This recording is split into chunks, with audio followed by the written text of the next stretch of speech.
শুনেছি মানুষকে কলিজা ভুনা করে দিলেও নাকি বলবে যে লবণ কম হয়েছে। তাই আমি আর ওইরকম কোনো কষ্টই করতে যাই না, শুধু শুধু কষ্ট করে খেলাম। তাই আমি নিজেই কলিজা টেস্ট করার ধান্দায় থাকি। যাই হোক, ভিডিওটি শুরু করা যাক। সকাল সকাল ঘুম থেকে উঠেই খেয়ে নিয়েছিলাম এক কাপ গ্রিন টি।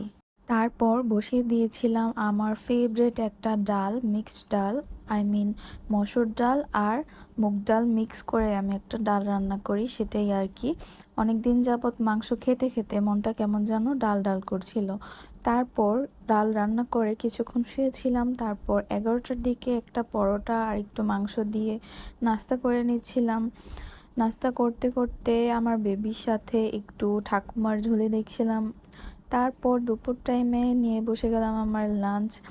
আসলে প্রথমে কলিজার কথা বললাম না, তো আজকে লাঞ্চে আলু ভর্তা, ডাল ছিল, সাথে ছিল কলিজা ভুনা। কলিজা ভুনাটা টেস্ট করছিলাম।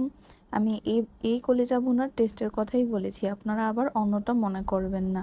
যাই হোক, কলিজা ভুনাটা খুবই মজা হয়েছিল, লবণ একটুও কম হয়নি, উল্টো একদম পারফেক্ট হয়েছিল। তারপর কলিজা ভুনা দিয়ে খাওয়া শেষ করে আলুর ভর্তা আর ডাল দিয়ে মন ভরে, পেট ভরে একদম ভালোভাবে খেয়ে নিয়েছিলাম। অনেক দিন পর খাবার খেয়ে একটু শান্তি পেলাম। যাই হোক, বিকেলের দিকে একটু চা করে নিয়েছিলাম, আমার ফেভারিট বাগরখানি দিয়ে, মিষ্টি ছাড়াটা দিয়ে খেয়ে নিয়েছিলাম। আজকে এই পর্যন্ত।